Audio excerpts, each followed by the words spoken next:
시청자 여러분 안녕하십니까, 어메이징맨입니다. 오늘은 제가 직접 녹음한 목소리로 이야기를 전해드려 봅니다. 평소와는 조금 다른 느낌이실 수도 있는데 끝까지 함께 해주시면 감사하겠습니다.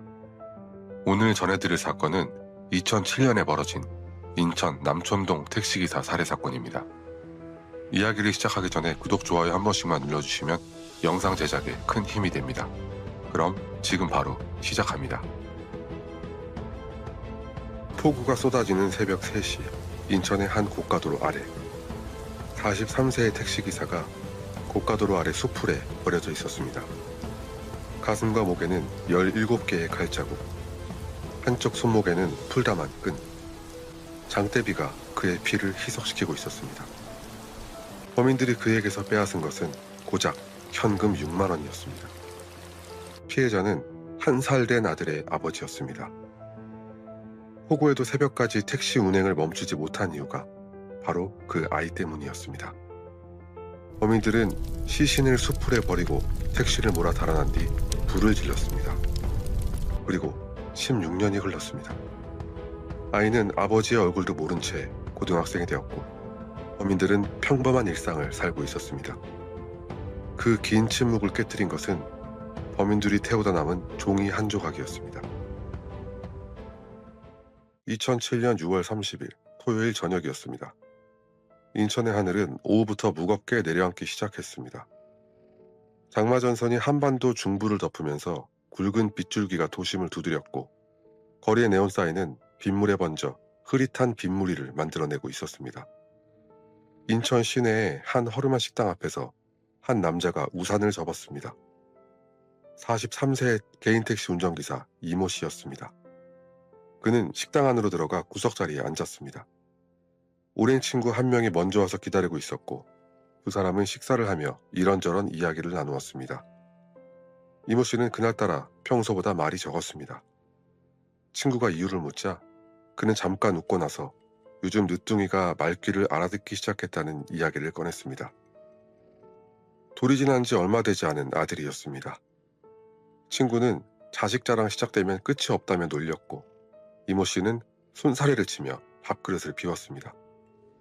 식사가 끝나고 두 사람은 식당 앞에서 헤어졌습니다. 친구는 조심히 가라는 말을 남기고 반대편 골목으로 사라졌습니다.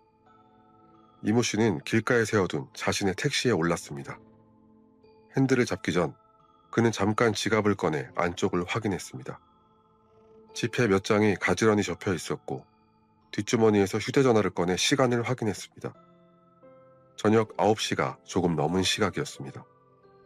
시동을 걸자 계기판의 초록빛 숫자들이 어둠 속에서 떠올랐습니다.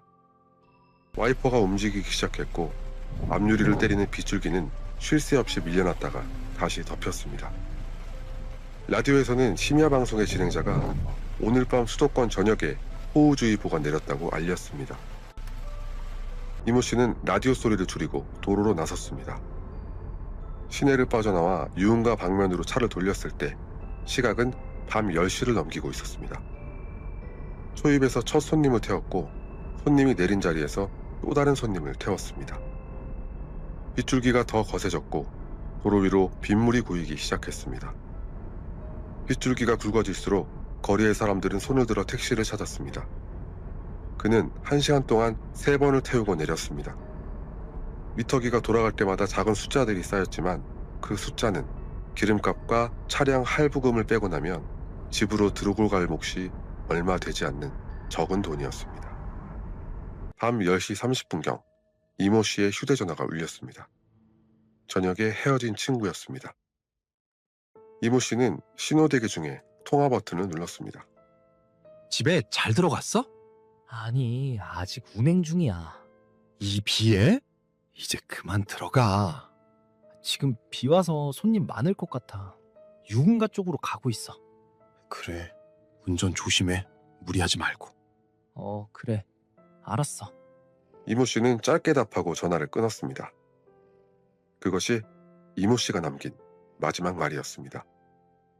같은 시각 인천 남동구의 한 낡은 다세대 주택 2층에서는 작은 숨소리가 들리고 있었습니다.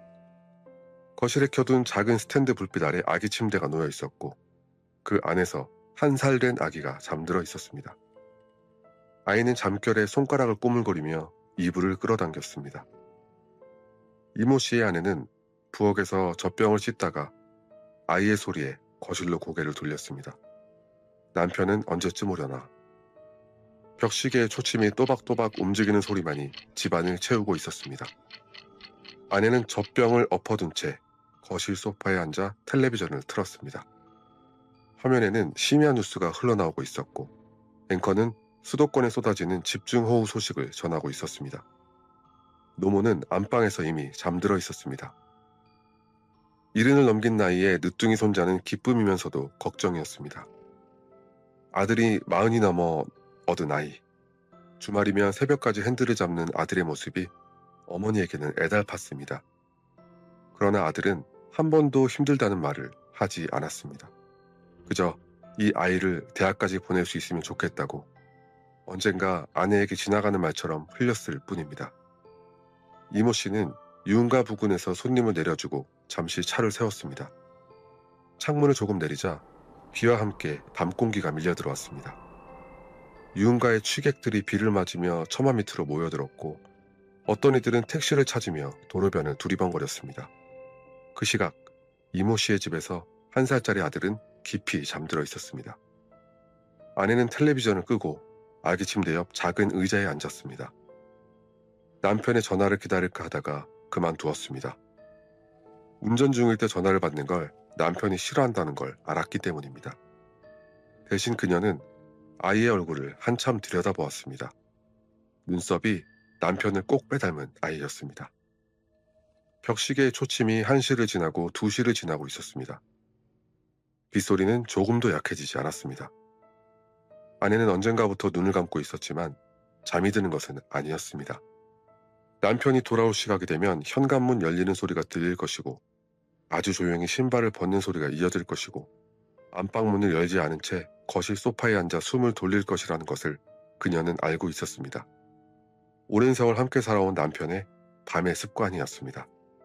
그러나 그날 밤 그 소리는 들리지 않았습니다. 새벽 2시가 지나자 빗줄기는 한층 더 사나워졌습니다. 고가도로의 배수구가 감당하지 못한 물이 도로 위로 역류했고 아스팔트는 검은 거울이 되어 가로등을 대비쳤습니다.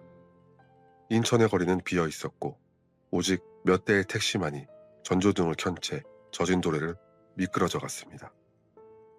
이모 씨의 휴대전화는 그날 이후 다시 울리지 않았습니다.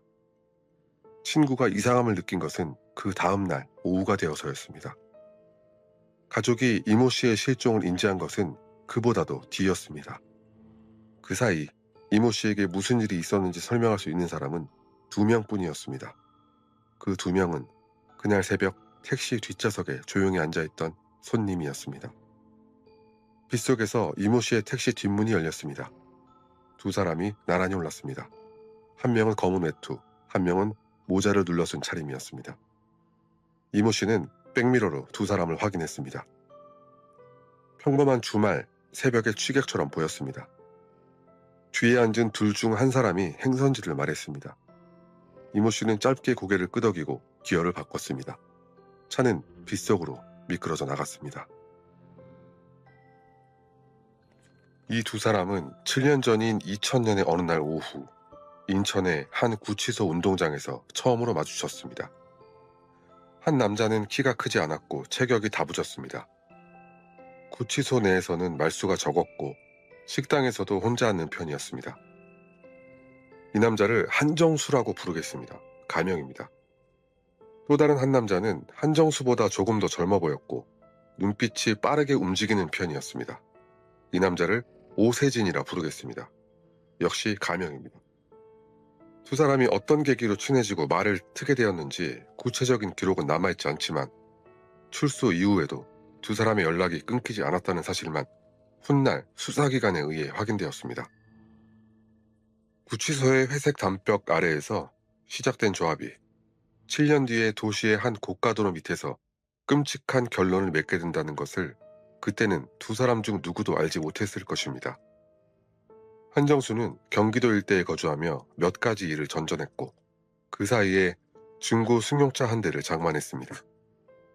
검은색 중형 세단이었습니다. 당시로서도 신형이라고 보기 어려운 차였고 연식에 비해 주행거리가 꽤 나간 차였지만 한정수에게는 자기 이름으로 굴릴 수 있는 첫 번째 차였습니다. 그는 이 차를 꽤 오래 몰았습니다. 오세진은 인천에 정착했습니다. 출소 후 몇 년 사이에 일정한 직업을 갖지 못한 채로 여러 주변인들과 얽혔습니다. 한정수와 오세진의 관계는 끊어지지 않았습니다. 한 달에 한두 번, 혹은 두세 달에 한 번, 두 사람은 전화를 주고받았고 가끔씩 만났습니다. 구치소에서 만난 인연치고는 이례적으로 긴 관계였습니다. 돈이 돌 때는 서로 술자리를 가졌고 주머니가 비었을 때는 서로에게 하소연을 늘여놓았습니다. 2007년 봄부터 여름으로 넘어가는 어느 시점, 두 사람의 사정은 좋지 않았습니다. 한정수는 하던 일이 풀리지 않았고 가지고 있던 자금은 줄어들고 있었습니다.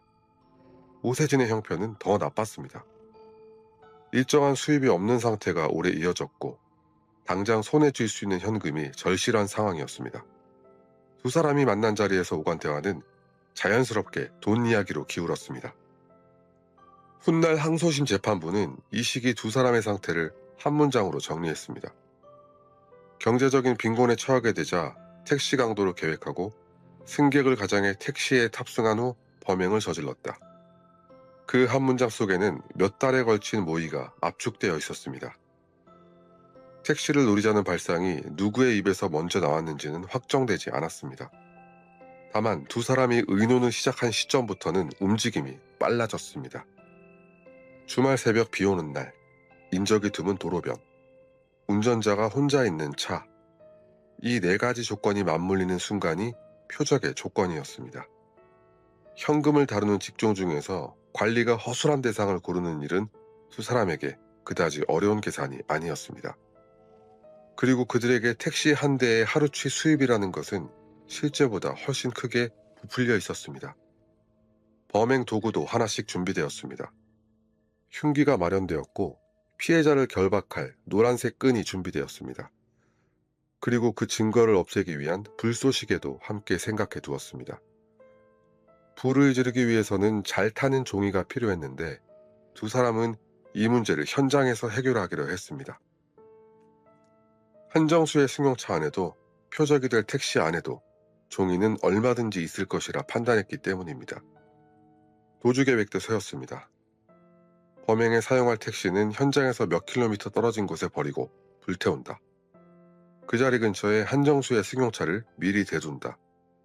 승용차로 갈아타고 도주한다. 단순하지만 치밀한 설계였습니다.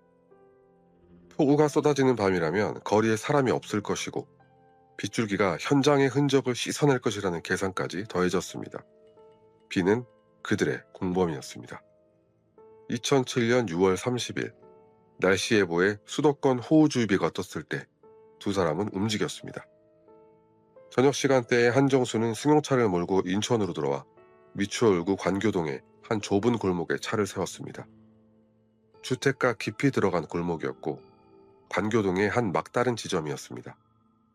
주변은 붉은 벽돌 빌라들이 빽빽하게 들어서 있었고 가로등은 벽에 가려 빛이 잘 닿지 않는 사각지대였습니다. 한정수는 승용차를 한쪽에 바짝 붙여 세웠고 시동을 껐습니다. 비는 아직 그리 굵지 않았지만 자정을 향해 갈수록 거세질 것이 분명했습니다. 오세진이 합류한 것은 밤이 더 깊어진 뒤였습니다. 두 사람은 합류한 뒤 한동안 말없이 담배를 피웠습니다. 재떨이에 꽁초가 하나둘 쌓였습니다. 한정수가 바닥에 놓인 가방을 열었습니다. 그 안에는 흉기와 끈과 라이터가 들어있었습니다. 차 안의 공기는 담배 연기와 축축한 비 냄새로 눅눅했습니다. 새벽 2시가 지나면서 빗줄기가 한층 거세졌습니다. 두 사람은 승용차에서 내려 우산도 없이 비를 맞으며 걸었습니다.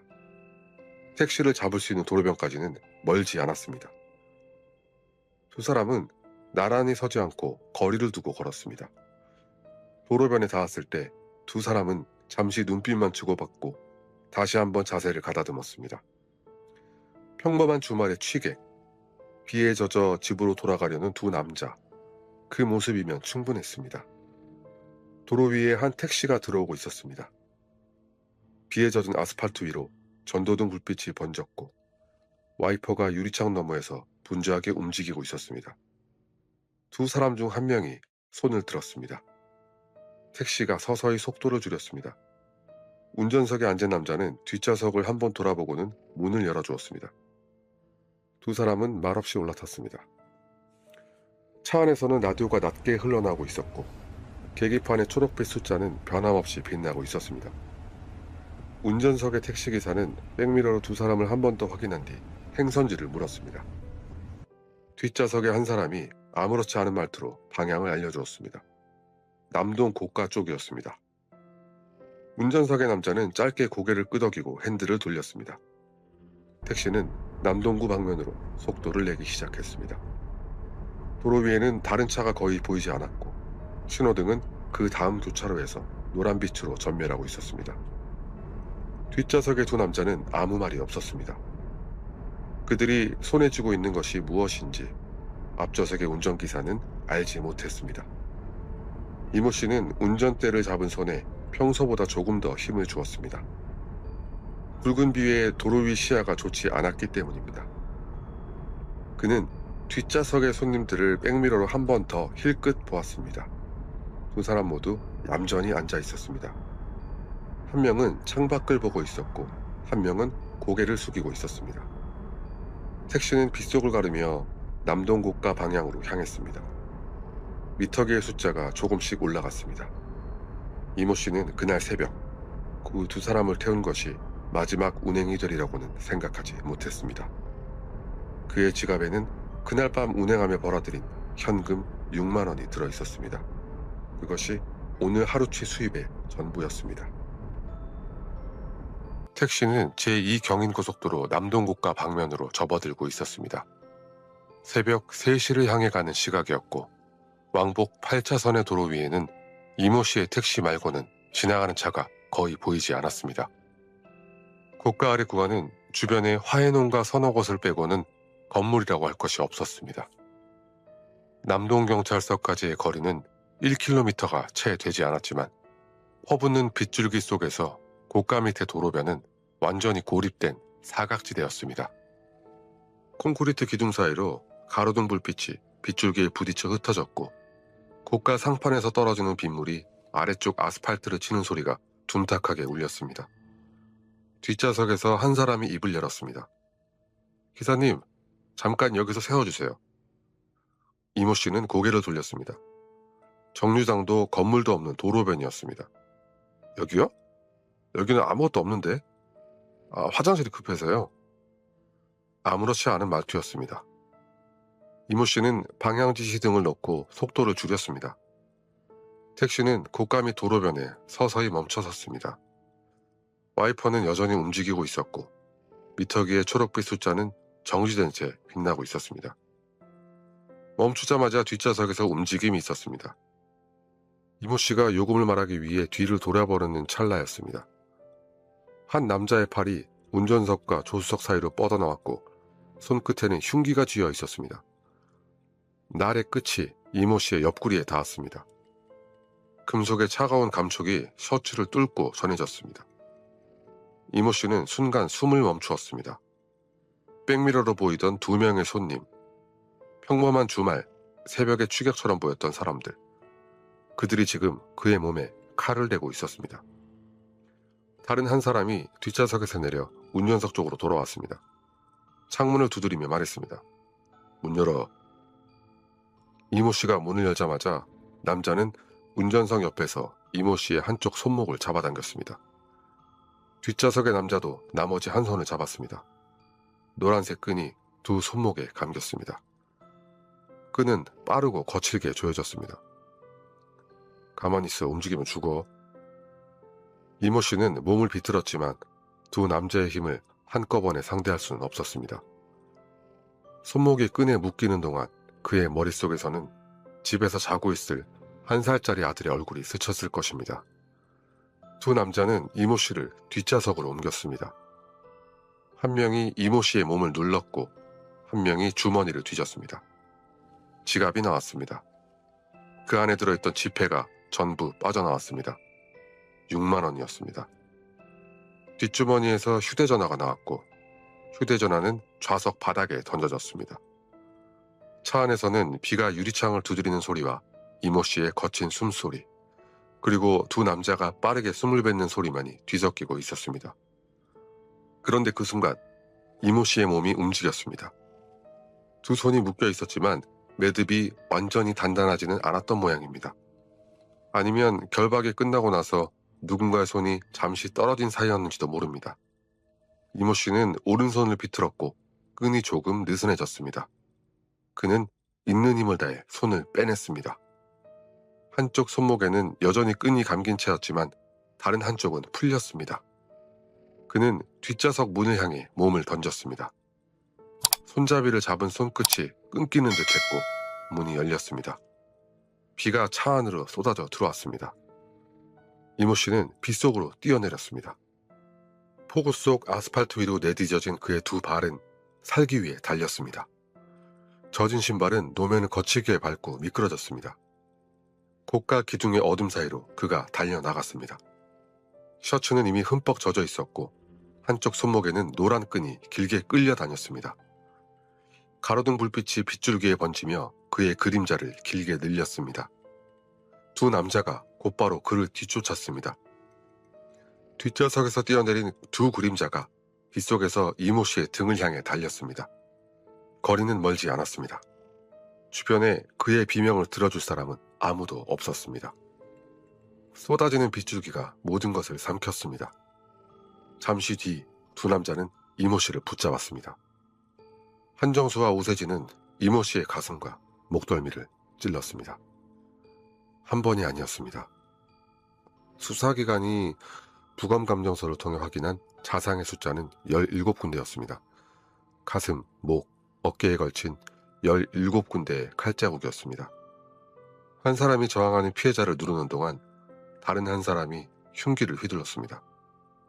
훗날 국립과학수사연구원의 감정의는 한 사람의 힘으로는 이 정도의 제압과 가해가 불가능하며 역할을 나눈 두 사람이 필요했을 것이라는 소견을 내놓았습니다.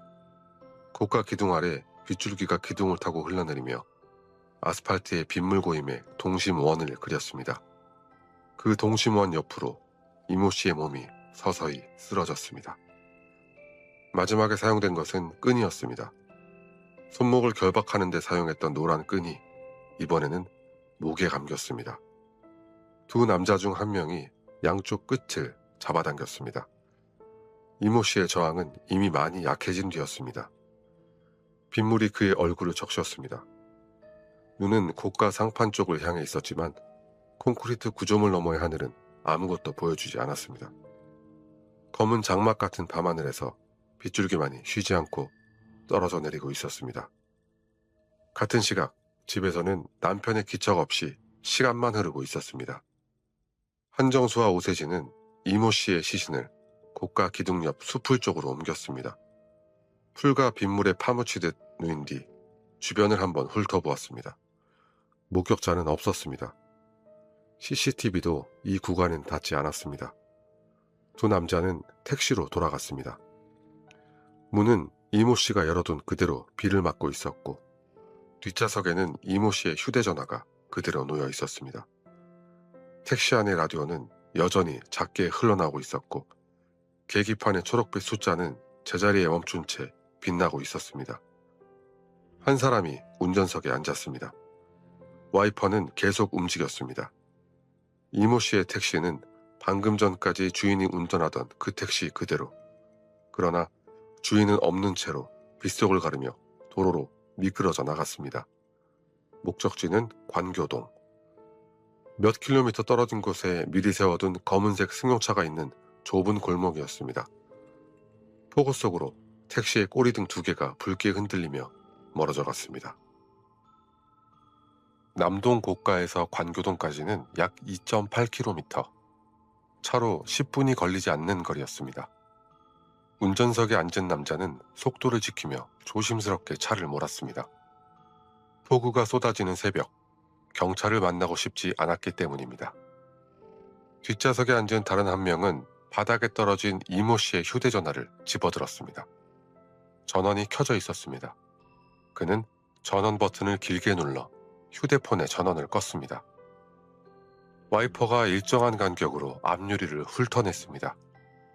뒷좌석에는 이모 씨의 흔적이 곳곳에 남아 있었습니다. 좌석 한쪽에 묻은 피, 바닥에 떨어진 끈 조각, 운전석 등받이에 스친 땀 자국. 두 남자는 목적지에 닿은 뒤 이 모든 것을 단 하나의 방법으로 지우기로 합의한 상태였습니다. 불이었습니다. 택시는 관교동의 한 좁은 골목으로 들어섰습니다. 붉은 벽돌 빌라들이 양쪽에 빽빽이 들어선 막다른 길이었습니다. 가로등은 벽에 가려 이 안쪽까지 잘 닿지 않았습니다. 운전석의 남자는 골목 안쪽 깊숙한 자리에 미리 세워둔 자신의 검은색 승용차 옆에 택시를 붙여 세웠습니다. 두 차가 나란히 섰습니다. 두 사람은 택시에서 내렸습니다. 한 명은 손수건으로 운전대와 기어봉, 문 손잡이를 닦았습니다. 손끝에 지문을 지우려는 것이었습니다. 다른 한 명은 뒷좌석 문을 열었습니다. 불쏘시개가 필요했습니다. 두 사람은 차 안을 뒤지기 시작했습니다. 운전석 서랍에서 미터기 영수증 뭉치가 나왔습니다. 조수석 글러브 박스에서 종이 몇 장이 더 나왔습니다. 그것만으로는 부족했습니다. 그때 한정수가 자신의 승용차 조수석으로 돌아갔습니다. 글러브 박스를 열자 두꺼운 책자 한 권이 들어있었습니다. 오래전 승용차를 구입할 때 함께 받은 설명서 책자였습니다. 설명서 책자의 페이지를 뜯어냈습니다. 한 장씩 빠르게. 빗물이 손끝에 떨어져 종이가 구겨졌습니다. 뜯어낸 페이지들을 택시의 뒷좌석 위에 차곡차곡 쌓았습니다. 영수증 뭉치도 그 위에 올렸습니다. 라이터가 켜졌습니다. 폭우 속에서도 차 안은 밀폐된 공간이었기에 불씨는 쉽게 살아났습니다. 작은 불씨가 종이의 모서리를 먹어 들어가기 시작했고 이내 노란 불꽃이 피어올랐습니다. 두 남자는 뒷좌석 문을 닫고 재빨리 승용차로 옮겨 탔습니다. 승용차에 시동이 걸렸습니다. 그 뒤로 택시의 뒷좌석에서 불꽃이 창문 너머까지 비치기 시작했습니다. 유리창에 서서히 검은 연기가 차올랐습니다. 불이 좌석천을 태우기 시작하자 뜨거워진 정적 계통에 이상이 생겼는지 택시의 경적이 울리기 시작했습니다. 전조등이 깜빡거렸습니다. 주인 없는 택시가 제멋대로 경적을 내지르며 골목 안에서 비명을 지르고 있었습니다. 승용차는 골목을 빠져나갔습니다. 백미러로 보이던 주황색 불빛이 점점 작아지고 있었고 두 남자 중 누구도 말을 하지 않았습니다. 승용차는 다시 인천 시내를 벗어나 주변 도로로 접어들었습니다. 속도는 규정을 지켰고 방향지시 등도 꼬박꼬박 켰습니다. 빗속에서 그들의 차는 이 도시의 수많은 차들 중 하나로 녹아들어 어둠 속으로 흘러들어갔습니다. 이 시각 남동고가 밑에 또 한 대의 택시가 멈춰서 있었습니다. 역시 주말 새벽 운행 중이던 40살의 택시기사 양모 씨가 오랜 운전으로 불편해진 몸을 잠시 풀기 위해 갓길에 차를 세운 참이었습니다. 고가 밑은 비를 피하기에 나쁘지 않은 자리였습니다. 양모 씨는 차에서 내려 숲을 쪽으로 걸음을 옮겼습니다. 소변을 보기 위해서였습니다. 가로등 불빛이 빗줄기에 부서지며 아스팔트를 젖은 거울로 바꾸고 있었습니다. 숲을 쪽으로 다가갔을 때였습니다. 양모 씨는 걸음을 멈추었습니다. 처음에는 버려진 비옷이나 젖은 외투 같은 것으로 보였습니다. 하지만 가로등 빛이 비추는 숲을 속에는 한 남자가 반드시 누운 채 포구를 그대로 맞고 있었습니다. 한쪽 손목에 감긴 노란 끈이 비에 젖어 길게 늘어져 있었습니다. 양모 씨의 머릿속은 잠시 하얗게 비었습니다. 취객이 쓰러진 것이기를 바라며 조심스럽게 다가갔으나 한 걸음 더 내디자마자 그는 현장의 참혹함에 그대로 얼어붙었습니다. 가로등 빛에 반사된 남자의 셔츠는 이미 빗물과 섞인 피로 붉게 물들어 있었고 가슴과 목 주변에는 한눈에 봐도 치명적인 상처들이 가득했습니다. 양모 씨는 비명을 지르며 뒤로 물러섰습니다. 빗물이 얼굴 위로 쏟아져 내렸지만 그는 멈추지 않고 자신의 택시로 달려갔습니다. 그는 떨리는 손으로 휴대폰을 꺼내 112에 신고를 했습니다. 신고 접수 녹음에 남은 그의 목소리는 짧고 절박했습니다. 여기 사람이 죽어 있어요. 빨리 와주세요. 그 한 문장이 이 사건의 공식적인 시작이었습니다. 경찰이 도착하기까지 그리 오래 걸리지 않았습니다. 남동경찰서까지는 1km가 되지 않았기 때문입니다. 순찰차 2대의 경광등이 고가 밑으로 들어왔고 경찰관들이 차에서 내렸습니다. 양모 씨는 손으로 숲을 쪽을 가리켰습니다. 한 경찰관이 먼저 그쪽으로 걸어갔고 몇 초 뒤 다른 경찰관을 불렀습니다. 장비가 불려왔고 통신망이 분주해졌습니다. 폴리스 라인이 세워졌습니다. 빗줄기는 조금도 약해지지 않았습니다. 같은 시각 관교동의 한 골목에는 한 행인이 이상한 소리에 잠에서 깼습니다. 창을 열고 바라본 골목 안쪽에서 시커먼 연기가 피어오르고 있었습니다. 차량 한 대에 불이 붙어 있었고 경적이 쉼없이 울려대고 있었습니다. 그는 서둘러 신고를 했습니다. 소방차 사이렌이 비오는 새벽의 정적을 찢으며 골목 안으로 들어갔습니다.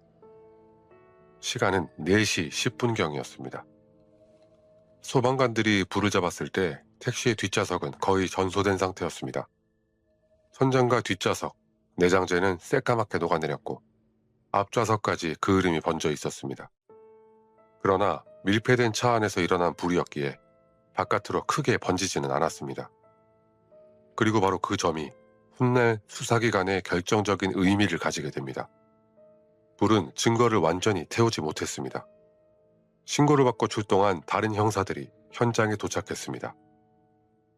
택시 번호판을 조회한 결과 개인 택시 등록 차량이라는 것이 확인되었습니다.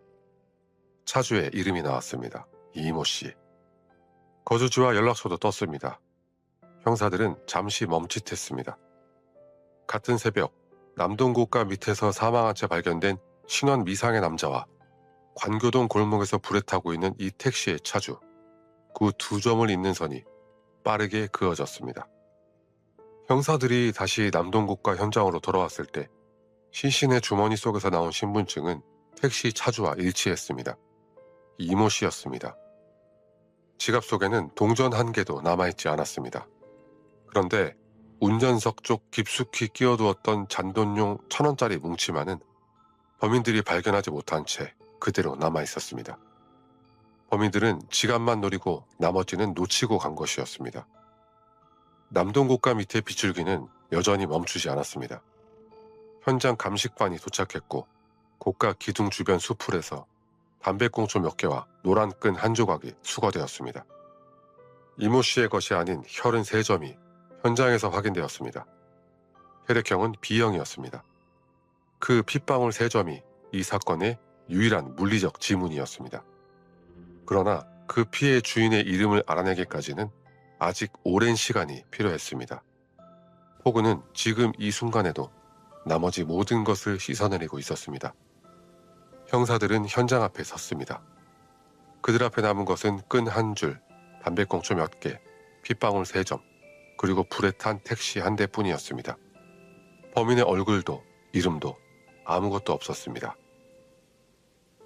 이모 씨의 집 현관문이 열린 것은 새벽 5시가 조금 지난 뒤였습니다. 그러나 그것은 남편이 돌아온 것이 아니었습니다. 문 밖에선 2명의 경찰관이 조심스러운 목소리로 이름을 확인했습니다. 아내는 거실 불을 켠 채 소파에 앉아있다가 문을 열었습니다. 잠옷 위에 가디건을 걸친 차림이었습니다. 경찰관들은 모자를 벗었습니다. 아내는 그들의 얼굴을 한번 보고 어깨 너머의 어둠을 한번 보고 다시 그들의 얼굴을 보았습니다. 아무도 아직 아무 말도 하지 않았는데 불길한 예감에 옷자락을 붙잡고 있던 그녀의 손에서 힘이 툭 풀려버렸습니다. 안방문이 열리고 노모가 거실로 나왔습니다.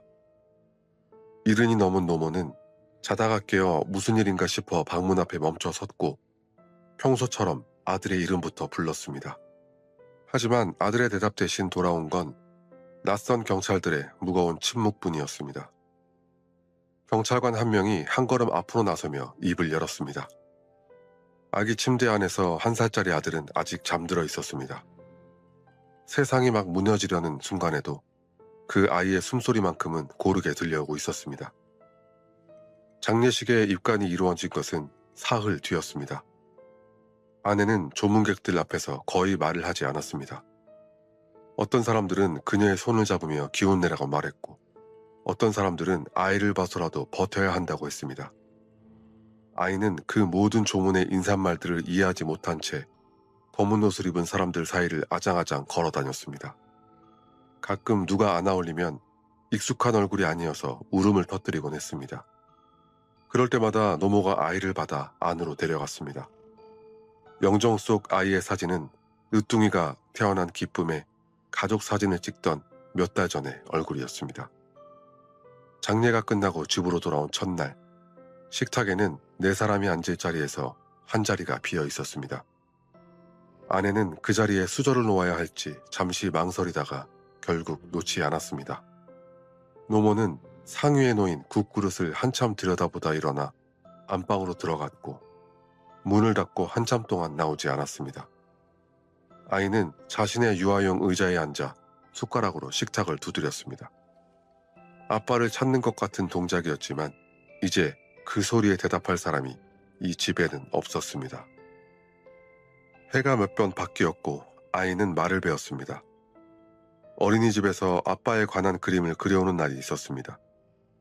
도화지 한쪽에 그려진 기다란 사람이 있었고 그 아래에는 삐뚤삐뚤한 글씨로 아빠라고 적어 넣었습니다. 아내는 그 그림을 냉장고에 붙였다가 한참 뒤에 서랍 안에 넣어두었습니다.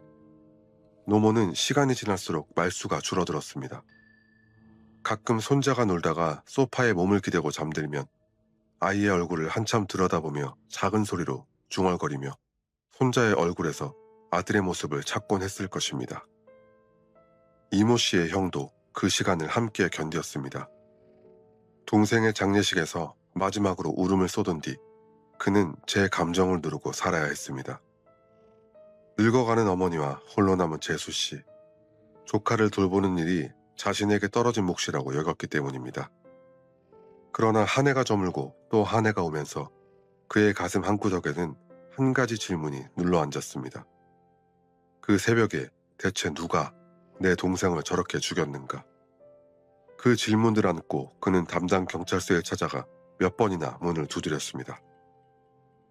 시간이 흐르면서 그가 만나는 담당자의 얼굴은 바뀌었고 돌아오는 대답은 점점 짧아졌습니다.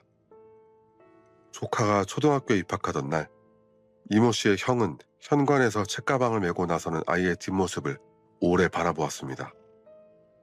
학부모 참관일에 아이 옆에 서 있어야 할 사람의 자리가 비어 있었습니다. 아이는 그 자리가 비어 있다는 것을 아직 또렷이 인식하지 못했습니다. 아이의 어머니는 다른 반 아이들의 아버지들을 피해 운동장 구석에 서서 아이들의 모습을 지켜봤습니다. 아이는 중학생이 되었습니다. 키가 자라고 어깨가 벌어졌습니다. 아버지의 눈썹을 그대로 물려받은 얼굴이 점점 더 또렷해졌습니다. 자기 아버지가 어떻게 돌아가셨는지에 대한 자세한 이야기를 들은 적이 없었습니다. 가족 누구도 아이에게 그날 새벽의 일을 말해주지 않았습니다. 매년 돌아오는 7월이 유족에게는 가장 무거운 달이었습니다. 아이가 자라는 것을 볼 때마다, 학교 행사에서 아버지 자리가 빌 때마다 시간은 앞으로 가는데 빈자리만은 그대로였습니다. 가족이 가장 무겁게 느낀 것은 범인의 얼굴을 모른다는 점이었습니다. 누구를 원망해야 할지조차 분명하지 않은 상태에서 유가족은 해마다 그 달을 버텨야 했습니다. 이모 씨의 매형도 이 오랜 시간 동안 가족의 목소리를 대신하는 자리를 맡아왔습니다. 그는 언론을 상대로 몇 번 입을 열었고 기회가 있을 때마다 같은 말을 했습니다. 유가족들은 범인이 누구인지 나이와 얼굴도 모르는 상태다. 그의 말에는 요구도 항의도 깔려 있었습니다. 어떤 얼굴이라도 좋으니 얼굴을 알게 해달라는 요구였고 10여 년이 지나도록 어떤 얼굴도 보지 못한 채 살아가야 하는 이 상황에 대한 항의이기도 했습니다. 아이는 고등학생이 되었습니다. 교복을 입고 책가방을 메고 등교하는 아이의 키는 이모 씨가 살아있었다면 어깨 높이쯤 되었을 것입니다. 아이는 운동을 좋아했고 친구들 사이에서 웃음이 많은 쪽이라고 했습니다. 그가 살아있었다면 어느 주말 새벽, 운행을 마치고 돌아와 아들의 도시락을 싸는 아내 옆에서 짧게 자랑을 했을 것입니다. 그러나 그 새벽 이후 그의 자리는 비어 있었습니다. 이모 씨의 형은 그 무렵 기자와 마주 앉아 마른 숨을 쉬며 말한 적이 있었습니다. 사건 발생 당시 동생에게는 돌이 지난 아들이 하나 있는데 시간이 흘러 이제 고등학생이 되었다고. 아직도 조카는 자기 아버지가 어떻게 돌아가셨는지 모른다고. 그의 목소리는 격앙되어 있지 않았습니다. 오히려 담담했습니다. 그래서 더 깊이 박히는 말이었습니다. 한순간에 동생을 잃고 지옥 같은 삶을 살아왔다. 그는 한마디를 더 보탰습니다. 고작 그 돈 때문에. 1살 된 아이의 아버지가 새벽까지 핸들을 잡고 벌어들인 돈과 한 사람의 목숨이 같은 무게로 저울 위에 올려졌다는 사실. 그것이 유족이 10여 년 동안 끌어안고 살아야 했던 가장 잔혹한 숫자였습니다. 해가 또 한 번 바뀌었습니다. 그리고 인천경찰청의 오래된 캐비넷 안에서 한 상자가 다시 꺼내지려 하고 있었습니다. 다시 사건이 벌어졌던 시기로 돌아온 2007년 7월. 인천 남동경찰서 2층 수사과 회의실의 형광등은 사건 발생 이후 거의 꺼지는 법이 없었습니다. 회의실 벽면에는 남동국가 및 현장 사진이 크게 확대되어 붙었고 그 옆으로는 관교동 골목에서 불에 타다 멈춘 택시 사진, 수풀에 반쯤 가려진 채 발견된 시신의 위치 표시도, 양모 씨가 최초 신고한 지점을 붉은 원으로 표시한 지도가 나란히 걸렸습니다. 형사 32명이 한꺼번에 투입된 수사 전담반이 편성되었습니다. 남동경찰서 수사 이력에서도 보기 드문 규모였습니다. 전담반의 첫 브리핑 수사 책임자는 가장 먼저 3가지를 지시했습니다. 택시 강도 가능성을 전제로 한 차량 수사, 인근 기지국 통신 분석, 그리고 남동구와 미추홀구 일대의 가가호호 탐문이었습니다. 이모 씨의 지갑에서 사라진 것은 약 6만 원에 불과했지만 운전석 쪽에 운전기사들이 흔히 숨겨두는 1,000원짜리 뭉칫돈은 그대로 남아있었습니다. 범인들이 급하게 털고 달아났거나 현금 위치를 잘 모르는 자였거나 둘 중 하나라는 뜻이었습니다. 차량 수사는 관교동 주택가 골목에서 약 100m 떨어진 곳에 있던 CCTV 한 대에서 출발했습니다. 화면 속에는 택시를 골목에 버리고 뒤따라오던 차량 한 대에 급히 올라탄 2인조 남성이 흐릿하게 찍혀 있었고 그 차량은 흰색 번호판을 단 중형 세단으로 보였습니다. 그러나 폭우와 야간 저조도, 저화질이라는 3가지 악조건이 겹쳐 화면 속 두 남자의 얼굴은 물론 나이조차 판독할 수 없었습니다. 전담반의 한 형사가 모니터 앞에서 정지 버튼을 눌렀다 뗐다를 반복했습니다. 확대 버튼을 누를 때마다 픽셀은 뭉개졌고 뭉겨진 자리에는 2개의 그림자만이 남아있습니다. 눈앞에 범인이 있는데 이름을 모른다. 누군가 낮은 목소리로 그렇게 말했다고 전해집니다. 그 한 문장이 이후 14년간 이 사건을 따라다니는 수사관들의 마음 상태를 요약해주는 말이 됩니다. 전담반은 인근 고속도로 진입로 요금소, 남동공단 입구, 구월동 유흥가 외곽도로에 과속 단속 카메라까지 전수조사에 들어갔습니다. 그렇게 뽑아낸 용의 차량 후보가 약 5,900대. 수사관들은 차주 명단을 출력한 뒤 한 대씩 위치 이력과 알리바이를 대조해 나갔습니다. 수사 책임자가 칠판에 적은 지시사항은 간단했습니다. 사건 시각 전후 1시간 이내 이 도로 구간을 지나간 차량을 남김없이 조회. 통신수사도 동시에 진행되었습니다. 남동국가 및 일대, 그리고 택시가 버려진 광교동, 골목 일대. 두 지역의 기지국을 거쳐간 통신 접속 기록이 약 2만 6천 건에 달했습니다. 수사관들은 한 줄 한 줄 출력해가면서 남성으로 추정되는 가입자들의 이름과 번호, 그 시각의 동선을 하나하나 훑어 내려갔습니다. 밤이 새면 커피잔이 쌓였고 아침이 되면 담당자 이름 옆에 가느다란 선이 그어졌습니다. 해당 시각에 그 자리에 있었을 개연성이 낮다는 뜻이었습니다. 같은 시각 전담반의 또 다른 팀은 남동구 남촌동과 구월동, 미추홀구, 관교동 일대의 주택가를 발로 누비고 있었습니다. 탐문을 벌인 가구 수가 약 876세대, 현관문을 두드리고 묻고 명함을 남기고 돌아서는 일이 반복되었습니다. 사건 당일 새벽에 혹시 이상한 차량을 보지 않았는가? 낯선 두 남자가 동네를 뛰어간 것을 보지 못했는가? 광교동 골목에서 경적 소리를 듣지 못했는가? 답변은 대부분 글쎄요였습니다. 폭우였기 때문에 창문을 닫고 잠들었다는 것이었습니다. 한편 택시 안에서 건져올린 증거물들은 국립과학수사연구원으로 향했습니다. 이모 씨의 손목에 감겨있던 끈 한 줄, 택시 바닥에서 수거된 담배꽁초 몇 개, 그리고 시트와 도어 트림에 튄 핏방울들. 국가수는 현장에서 수거된 혈흔에서 유전자형을 추출하는 데 성공했습니다. 범인이 몸싸움 중에 흘린 것으로 추정되는 그 빗방울이 사건 전체를 푸는 열쇠가 될 수도 있는 단서였습니다. 문제는 그 다음이었습니다. 당시 경찰이 동원할 수 있는 대조군은 과거 강력범죄 전과자들의 데이터베이스뿐이었고 수사관들은 여기에 기대를 걸었습니다. 택시 강도가 한두 번 해본 솜씨가 아닌 것으로 보였기 때문입니다. 대조 결과가 돌아왔을 때 수사관의 얼굴은 굳었습니다. 일치하는 사람이 없었습니다. 범인은 그 데이터베이스에 올라있지 않았습니다. 전과가 아예 없었다는 뜻이 아니라 유전자가 채취될 만한 종류의 강력 범죄로는 수사선상에 오른 적이 없었다는 뜻이었습니다. 형사들은 담뱃불을 물고 복도로 나왔고 그 자리에서 한참을 말없이 서 있었다고 전해집니다. 증거는 있는데 대조할 대상이 없다. 수사의 가장 답답한 국면이 시작되는 지점이었습니다. 범인의 피가 택시 안에 남아있음에도 그 피의 주인이 누구인지 알 수 없다는 사실. 그리고 그 주인이 지금 인천 어딘가에서 숨을 쉬고 밥을 먹고 어쩌면 텔레비전 속 수사 소식을 지켜보고 있을지도 모른다는 사실. 이 두 가지가 겹칠 때 수사관들이 느끼는 감정은 현직을 경험한 사람이 아니면 가늠하기 어려운 종류의 것이었습니다. 전담반은 방향을 돌렸습니다. 인천 한 도시만으로는 부족하다.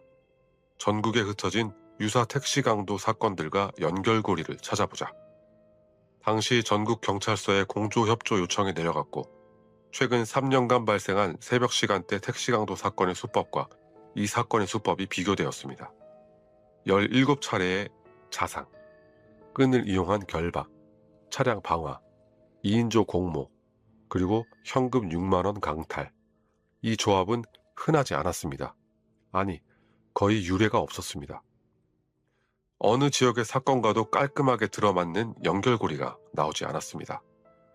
이모 씨의 장례가 끝난 뒤 남동경찰서 수사과에는 유족 3사람이 조용히 다녀갔습니다. 피해자의 형, 매형, 그리고 이모 씨의 아내. 1살 된 아기는 데려오지 않았습니다. 피해자의 형은 수사 책임자 책상 앞에 앉아 담담한 목소리로 물었습니다. 범인이 잡힐 수 있습니까? 수사 책임자는 대답 대신 고개를 숙였다고 전해집니다. 대답이 없다는 것이 그 자리에 가장 무거운 대답이었습니다. 6개월이 흘렀습니다. 전담반은 용의 차량 5,900대 가운데 3,800여 대의 알리바이를 확인했고 기지국 통신 2만 6천 건 가운데 대부분을 훑어냈으며 876세대의 탐문을 마쳤습니다. 그럼에도 용의자 후보 명단에 올라갈 만한 이름은 단 한 건도 도출되지 않았습니다. 전담반 규모는 서서히 축소되기 시작했고 한 명씩 원래의 소속으로 돌아갔습니다. 칠판에 붙어있던 현장 사진이 떼어졌습니다. 떼어진 사진들은 상자에 담겼고 상자는 수사기록 2만 5천 쪽과 함께 서고 안쪽 캐비넷으로 들어갔습니다. 수사 중지, 기록 보관. 공식 서류상 이 사건은 용의자 미특정으로 분류되었고 일선에서는 이를 미제 사건이라 불렀습니다. 2008년부터 2014년까지 해가 7번 바뀌는 동안 캐비넷은 열리지 않았습니다. 남동경찰서 인사이동이 있을 때마다 처음 이 사건을 맡았던 형사들은 다른 부서로, 다른 경찰서로 혹은 정년을 앞둔 자리로 조금씩 옮겨갔습니다. 서고 속 캐비넷은 먼지가 쌓였고 다른 사건 서류들이 그 위로 쌓여 올라가면서 모서리가 가려졌습니다. 2015년 대한민국 국회에서 살인죄의 공소시효를 폐지하는 법안이 통과되었습니다. 이른바 태안이법으로 불리는 이 법은 살인을 저지른 자는 세월이 아무리 흘러도 법정에 세울 수 있다는 원칙을 세웠습니다. 이에 따라 전국의 지방 경찰청마다 중요 미제 사건을 전담하는 수사팀이 신설되기 시작했고 인천도 예외가 아니었습니다. 2016년 인천경찰청 중요 미제 사건 전담 수사팀이 정식으로 꾸려졌습니다. 팀장과 팀원 몇 명이 가장 먼저 한 일은 인천 관내 각 경찰서 서고에 잠들어 있던 미제 사건 기록들을 모으는 것이었습니다. 남동경찰서 캐비넷이 9년 만에 다시 열렸습니다. 캐비넷 문을 연 수사관은 손전등을 비춰 가장 안쪽에 놓인 상자를 하나를 꺼냈습니다. 상자 뚜껑 위에는 노란색 스티커가 붙어 있었고 그 위에 쓰인 글자는 이미 색이 바래져 있었습니다. 남촌동 택시기사 사건. 9년간 아무도 손대지 않았던 상자였습니다. 상자 안에는 수사기록 2만 5천 쪽이 묶음으로 정리되어 있었고 그 옆에는 현장에서 수거된 증거물 일부가 별도 봉투에 담긴 채 놓여 있었습니다. 봉투 중 하나에는 차량 설명서 책자 잔해, 불쏘시개 사용 흔적이라는 메모가 붙어 있었습니다. 반쯤 탄 종이 뭉치. 그 당시에는 더 이상 할 수 있는 분석이 없어 증거 보관실로 옮겨진 뒤 9년간 단 한 번도 꺼내지지 않은 증거물이었습니다. 수사관은 봉투를 그대로 다시 내려놓고 먼저 수사 기록을 팀 사무실로 옮겼습니다. 9년 전 전임자들이 남긴 기록의 마지막 장에는 추가 단서가 없다는 결론만이 적혀 있었습니다. 문장 끝에 마침표가 찍혀 있었습니다. 그러나 마침표 뒤에 공백이 있었습니다. 수사관은 그 공백을 오래 바라보았던 것으로 전해집니다. 2016년 그해 가을 2만 5천 쪽의 기록은 미제팀 사무실 벽 한 면을 가득 채웠습니다. 그 겨울 인천에는 다시 눈이 내렸습니다. 도시는 빠르게 사건을 잊어갔습니다. 관교동 골목에서 불에 타 있던 택시 자리에는 또 다른 주차 차량이 들어선 지 오래였습니다. 인천경찰청 미제사건 전담 수사팀의 사무실의 벽면에는 수사자료와 메모가 빼곡히 붙어 있었습니다. 팀장은 첫 회의에서 팀원들에게 짧게 말했습니다. 9년 전 선배들이 놓친 게 있어서가 아니다. 그때는 할 수 없었던 것을 지금은 할 수 있을지도 모르기 때문이다. 제 수사는 2만 5천 쪽의 수사 기록을 처음부터 다시 읽는 일에서 시작되었습니다. 팀원들은 각자 맡은 분량을 들고 집으로 가져가기도 했고 사무실 책상에 쌓아두고 하루 종일 뒤적이기도 했습니다. 2007년 당시 전담반 형사들이 남긴 동선 메모, 탐문 일지, 용의 차량 대조표가 한 장 한 장 다시 읽혔습니다. 수사관들이 주목한 것은 기술적 한계로 중단된 부분들이었습니다. 가장 먼저 꺼낸 단서는 관교동 골목의 CCTV 영상이었습니다. 당시 저화질로 인물을 판별할 수 없었던 그 영상을 9년 뒤의 영상 분석 기술로 다시 확대해보기로 한 것입니다. 영상은 인천지방경찰청 과학수사과의 영상 전문가에게 넘어갔습니다. 프레임 단위로 분리하고 한 프레임마다 노이즈를 제거하고 명암을 조정하고 여러 장을 겹쳐 잔상을 지우는 작업이 반복되었습니다. 며칠이 지난 뒤 과학수사과의 분석관이 결과를 보내왔습니다. 인물의 얼굴은 여전히 판독할 수 없었습니다. 그러나 2인조 남성이 버리고 도주할 때 올라탄 차량의 정보는 이전보다 훨씬 선명하게 드러났습니다. 분석관은 보고서의 결론란에 도주 차량의 추정 차종을 적어 넣었습니다. 1990년대 후반에 출시된 국산 중형 승용차였습니다. 당시 국내에서 흔하게 볼 수 있던 중형 승용차였습니다. 전국에 등록된 동일 차종의 대수가 수만 대에 달했습니다. 미제팀은 즉시 도로교통공단과 차량 등록 데이터를 공조받아 2007년 당시 전국에 등록되어 있던 해당 차종의 목록을 뽑아냈습니다. 그 숫자가 약 9만 2천 대. 수사팀원들은 처음에 이 숫자 앞에서 잠시 말을 잃었다고 합니다. 한 사람이 하루에 몇 대씩 확인한다 치더라도 이걸 다 훑으려면 몇 년이 걸릴지 셈이 되지 않았습니다. 팀장은 다음 회의에서 대원칙을 정했습니다. 범인은 인천 또는 경기 남부권에 거주하거나 활동했을 가능성이 높다. 광교동 골목에 승용차를 미리 대둘 수 있으려면 이 지역 시리에 어느 정도 익숙해야 한다. 차량 연식은 범행 당시 폐차 직전 수준이 아니라 최소한 운행이 가능한 상태였을 것이다. 이 세 가지 조건을 교차시켜 92,000대의 숫자를 점점 줄여나갔습니다. 차량 연식, 등록 지역, 소유 이력, 폐차 기록, 필터를 하나씩 통과시킬 때마다 목록이 줄어들었습니다. 92,000대가 수만 대로, 수만 대가 수천 대로, 그리고 마침내 의심 차량 990대로 압축되었습니다. 팀원들은 이 990대의 차주, 과거 소유주, 그리고 관련자들의 명단을 뽑았습니다. 한 차량에 평균 2~3명의 관련자가 연결되어 있었고 이 모두를 합하면 약 2,400명이라는 숫자가 나왔습니다. 수사팀은 명단 위에 검은색 볼펜으로 번호를 매겨가며 한 명씩 찾아다녔습니다. 차주가 이사를 갈 경우 그 이사 간 곳으로 찾아갔습니다. 연락이 끊긴 경우 친척과 지인을 수소문했습니다. 면담한 사람들에게는 2007년 7월 1일 새벽에 알리바이를 물었고 간단한 신원 대조 동의를 받았습니다. 2,400명 가운데 상당수는 이미 그 차량을 매각한 지 오래였고 이 사건에 대해 전혀 들어본 적이 없다고 말했습니다. 그렇게 5년이 흘렀습니다. 2016년에 시작된 수사는 2017년, 2018년을 지나 2019년, 2020년에 이르렀습니다. 팀장과 팀원들은 그 사이 인사이동 없이 자리를 지켰습니다. 수사관의 수첩은 몇 건이 쌓였고 면담 대상자의 거주지는 서울, 인천, 경기, 강원, 충남, 심지어 제주까지 뻗어 있었습니다. 그럼에도 2,400명 가운데 결정적으로 수사를 진전시키는 이름은 나오지 않았습니다. 팀장은 매일 아침 사무실에 가장 먼저 도착했다고 전해집니다. 책상 서랍을 열면 사건 개요를 요약해둔 종이 한 장이 늘 같은 자리에 놓여 있었고 그는 그 종이를 한 번씩 들여다본 뒤 하루 일과를 시작했습니다. 수사팀장은 매일 아침 사건 기록을 펼칠 때마다 피해자의 억울함을 풀기 위해 마음속으로 기도를 하듯 수사에 임했다고 전해집니다.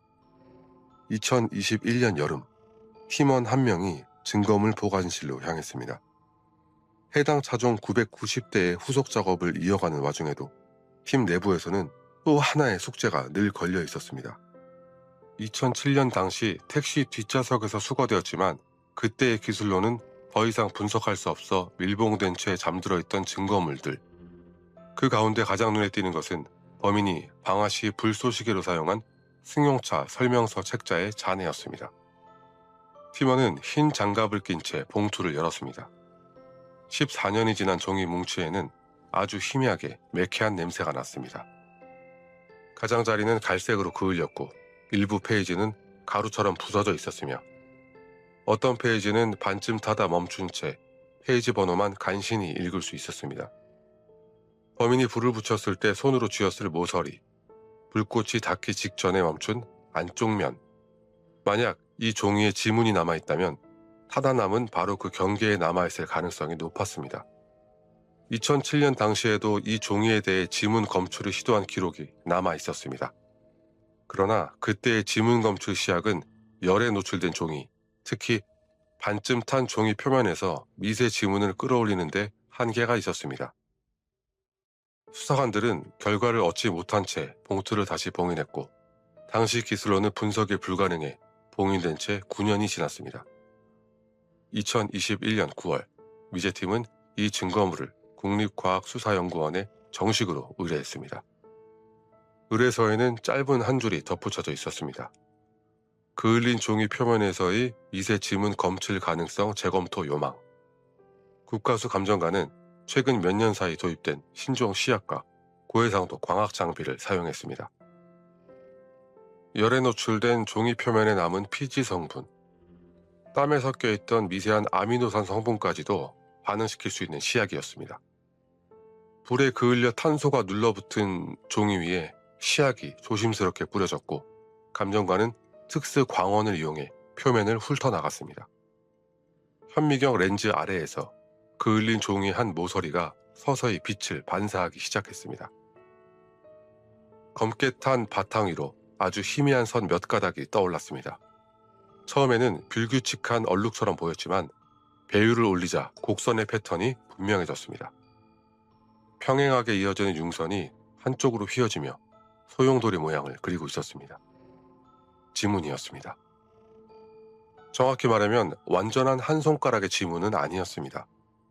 종이 위에 남은 것은 손가락 끝의 일부분, 전체의 3분의 1 내지 4분의 1에 해당하는 조각이었습니다. 조각에도 신원을 특정할 수 있을 만큼의 융선 정보가 담겨 있었습니다. 14년간 숨어있던 범인의 손끝 자국이 바로 그 종이 위에 남아 있었던 것입니다. 감정관은 결과를 미제팀에 통보했습니다. 전화를 받은 수사관의 목소리가 잠시 떨렸다고 전해집니다. 한 관계자는 이렇게 말했습니다. 범인을 밝히지 못하는 억울한 피해자는 없어야 한다는 신념으로 6년 동안 강도 살인범을 추적해왔다고. 그 신념이 마침내 한 조각의 지문이 되어 눈앞에 놓인 순간이었습니다. 그러나 진짜 싸움은 이제부터였습니다. 이 쪽 지문이 누구의 것인지를 알아내야 했습니다. 미제팀은 해당 차종 990대와 관련된 2,400명의 지문 자료를 국과수에 검출한 쪽 지문과 하나씩 대조해 나가기 시작했습니다. 14년을 기다린 종이 한 장이 이제 2,400개의 이름과 맞대기 시작한 것입니다. 범인이 6만 원을 훔치기 위해 증거를 없애려 태운 종이. 그 종이가 완전히 타지 않고 일부 살아남았다는 사실은 바로 그 비가 증거를 지켜준 셈이었습니다. 대조 작업은 꼬박 1년이 넘게 이어졌습니다. 2,400명이라는 숫자는 단순히 한 장의 명단으로 출력될 때와 한 사람씩 지문 원본을 구해 대조할 때의 체감이 전혀 달랐습니다. 어떤 이는 2007년 이후 외국으로 이민을 갔고, 어떤 이는 이름을 개명했으며, 어떤 이는 이미 세상을 떠나 가족을 통해 관련 정보를 수소문해야 했습니다.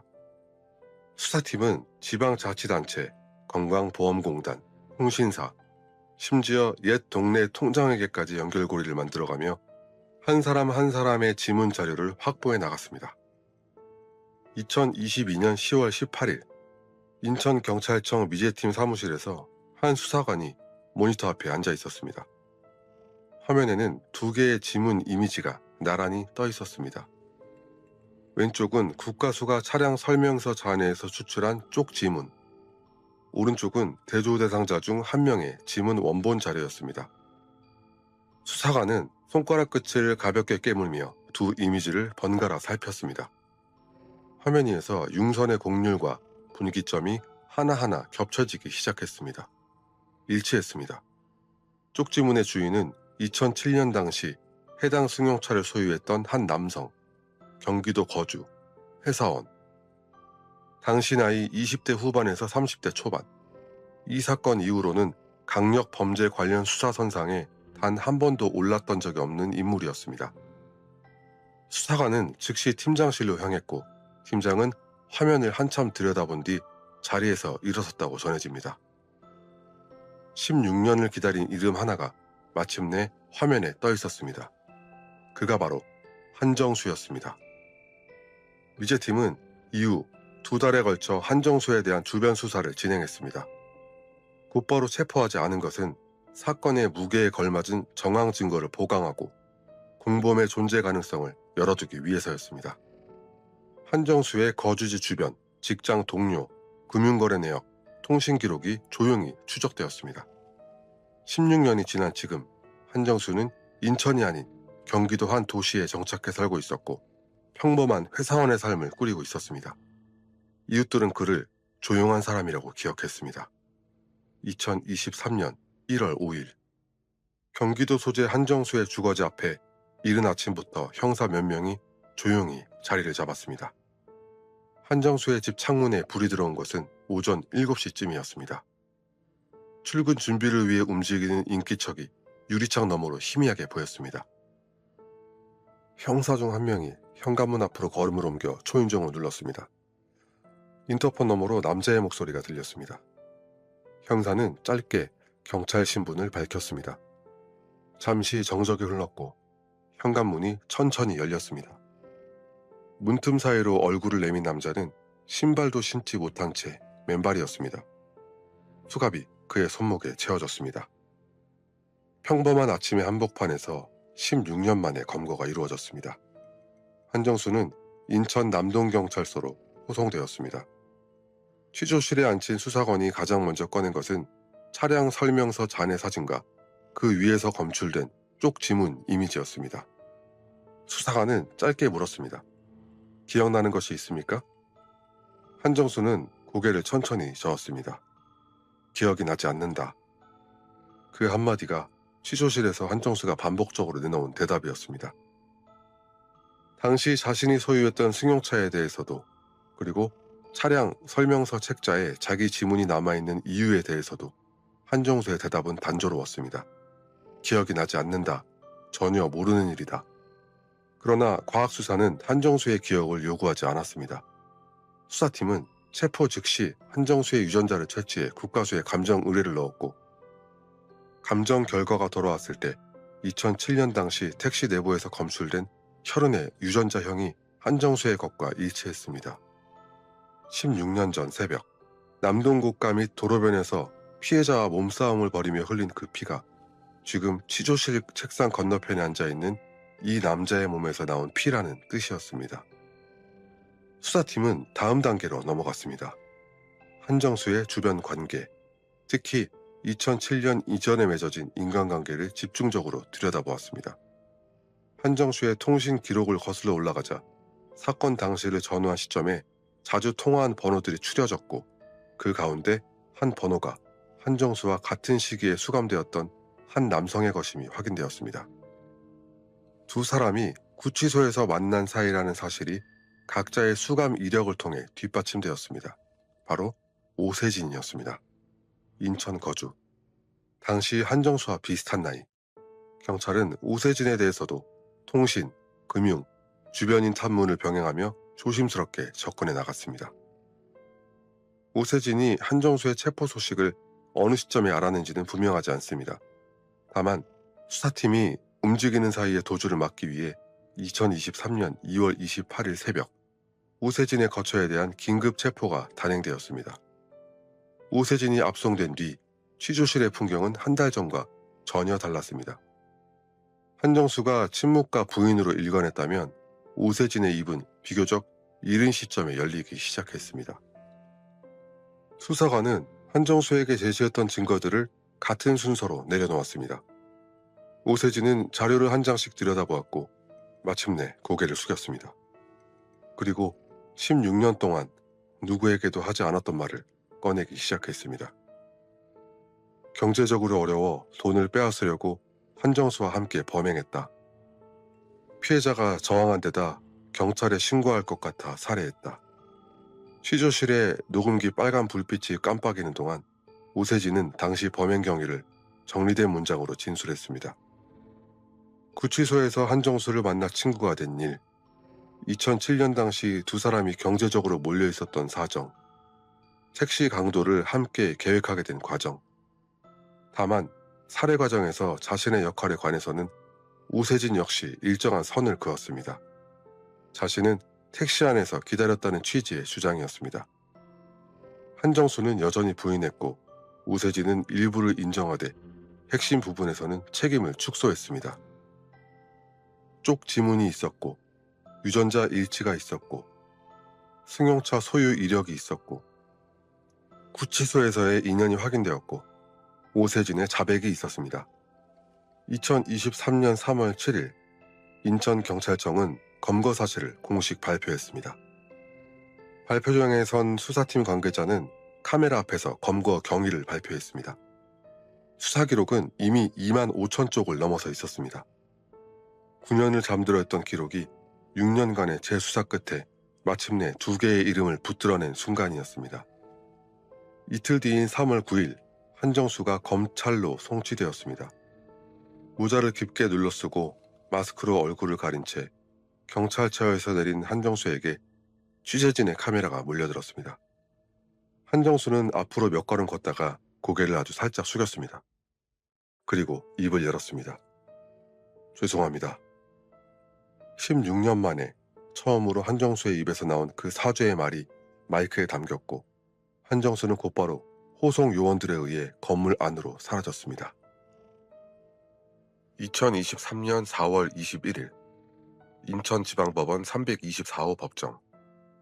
방청석 앞줄에는 피해자의 형과 매형이 앉아 있었습니다. 재판이 시작되기 30분 전부터 이 자리를 지켰습니다. 한정수는 모자와 마스크를 벗어야 했지만 고개를 숙인 자세로 변호인 옆에 자리를 지켰습니다. 오세진은 한정수보다 몸을 조금 더 세운 채 정면의 판사석을 가끔씩 바라보았습니다. 16년 만에 유족과 범인이 같은 공간 안에 놓인 순간이었습니다. 재판장은 공소사실을 낭독했습니다. 강도 살인. 낭독이 끝난 뒤 재판장은 피고인들에게 공소사실을 인정하는지를 물었습니다. 한정수의 변호인이 먼저 일어났습니다. 피고인은 해당 범행 현장에 있지 않았다. 국립과학수사연구원 감정 결과에 동의하지 않는다. 이것이 한정수 측이 내놓은 답변이었습니다. 방청석에서 짧게 탄식하는 소리가 흘러나왔습니다. 오세진의 변호인은 그 다음에 일어섰습니다. 공소사실을 전반적으로 인정한다. 다만 살인 과정은 인정하지 않는다. 피고인은 피해자가 택시에서 뛰쳐나간 뒤에 살해 과정에 가담하지 않았고 그 시각 택시 안에 남아 있었다. 이것이 오세진 측 입장이었습니다. 강도는 인정하되 살인은 자신과 무관하다. 그 무관함의 선이 어디에서 그어졌는지 오세진은 자기 변호인의 입을 통해 분명히 그어놓고 있었습니다. 재판이 짧은 휴정에 들어갔을 때 매형은 유족이 오랫동안 호소해온 이야기를 다시 한번 재판부 앞에서 꺼냈습니다. 재판장은 조용히 고개를 끄덕였지만 신상 공개 여부는 법원 소관이 아니라는 취지로 짧게 답변했습니다. 2023년 7월 20일 같은 법정에서 1심 선고가 있었습니다. 재판부는 양측이 제출한 증거와 의견을 정리해 낭독했습니다. DNA 감정 결과에 의해 한정수가 범행 현장에 있었음이 인정된다. 단독 범행은 물리적으로 불가능하며 역할 분담이 필요했을 것으로 판단된다. 그러므로 오세진의 주장, 즉 살해 과정에 가담하지 않았다는 주장은 신빙성이 없다. 재판장은 피고인들에게 각각 징역 30년, 보호관찰 5년을 선고했습니다. 선고 직후 한정수와 오세진이 법정 뒷문으로 퇴장하기 위해 일어섰습니다. 그들이 걸음을 떼는 순간 방청석에서 똑바로 살아라, 짐승만도 못한 놈들이라는 외침이 터져나왔습니다.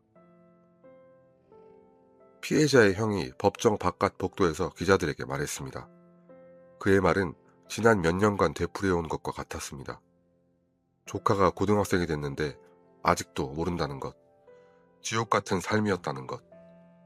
다만 이번에는 한마디가 더해졌습니다. 고작 6만 원 때문에 사람을 죽인 놈들이 30년 뒤 사회에 나와서 돌아다닐 것을 생각하니 원통할 뿐이라고.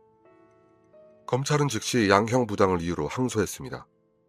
한정수와 오세진도 각자의 이유로 항소했습니다. 2024년 1월 18일 서울고등법원 항소심 선고. 항소심 재판부는 1심에서 확인된 범행 경위를 재확인한 뒤 양형 판단을 달리했습니다. 재판부가 특히 주목한 것은 범행 이후 지문을 지우고 택시를 불태운 치밀한 증거인멸 행위였습니다. 주문이 낭독되었습니다. 한정수와 오세진에게 각각 무기징역, 보호관찰 5년을 선고한다. 30년이었던 형량이 무기징역으로 올라간 순간이었습니다. 한정수와 오세진은 무기징역 선고에 불복해 곧바로 상고장을 제출했습니다. 사건은 대법원으로 올라갔습니다. 대법원의 판단은 서면 심리로 진행되었습니다. 사건은 종이 위에서 조용히 무게를 달고 있었습니다. 2024년 4월 12일 대법원 2부가 이 사건에 대한 결정을 내렸습니다. 선고 주문은 간단했습니다.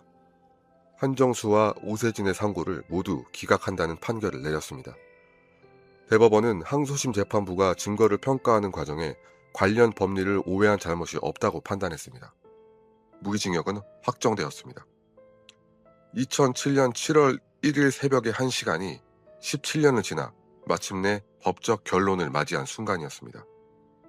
피해자의 형은 이 소식을 뉴스 속보로 접했습니다. 그날 아내와 함께 저녁 식사를 하다가 텔레비전 하단에 뜬 자막을 보고 젓가락을 내려놓았다고 주변에 전했습니다. 무기징역 확정.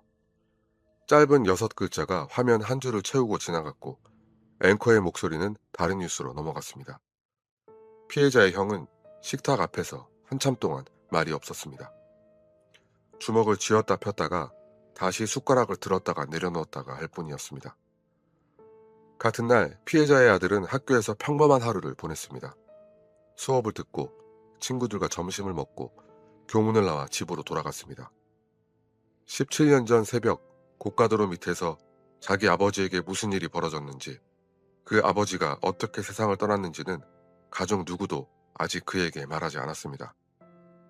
보호자들의 그런 선택이 옳은지 아닌지를 판단할 자리는 바깥에 있는 그 누구의 것도 아니었습니다.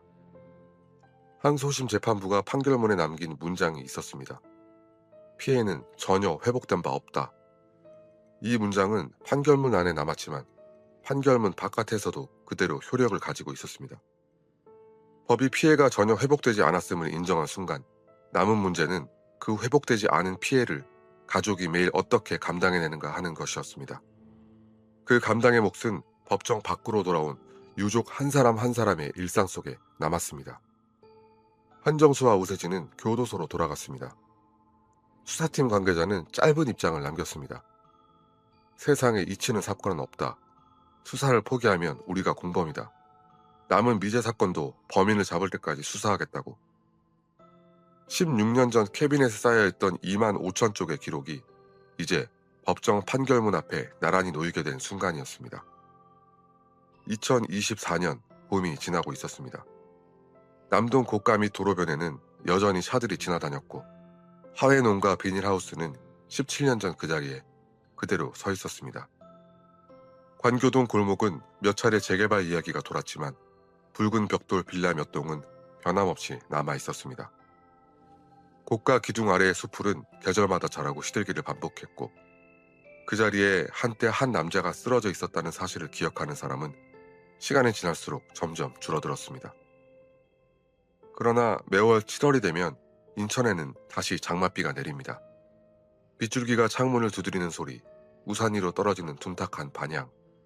그 소리가 들러올 때마다 피해자의 가족 한 사람 한 사람의 시간은 2007년 7월 1일의 새벽으로 되돌아갑니다. 1살 된 아들을 재워두고 새벽까지 택시를 몰던 그 아버지. 빗속의 고가 기둥 아래에 끝내 쓰러져 있던 그 남자. 법이 내린 결론은 무기징역이었지만 빗소리가 환기시키는 것은 법의 결론이 아니라 법의 결론으로도 채워지지 않는 빈자리였습니다. 피해자의 형은 한 인터뷰 뒤편에서 이렇게 짧게 덧붙였다고 합니다. 무기징역도 모자란다. 그 말에는 판결이 확정되기 전에도 확정된 뒤에도 같은 마음이 담겨 있었습니다. 숫자로 표현되는 형량과 유족이 짊어지고 있는 시간의 무게는 서로 환산이 되지 않는 종류의 것입니다. 17년이라는 숫자와 무기징역이라는 단어 사이에 법이 만들어질 수 없는 공백 하나가 남아 있었습니다.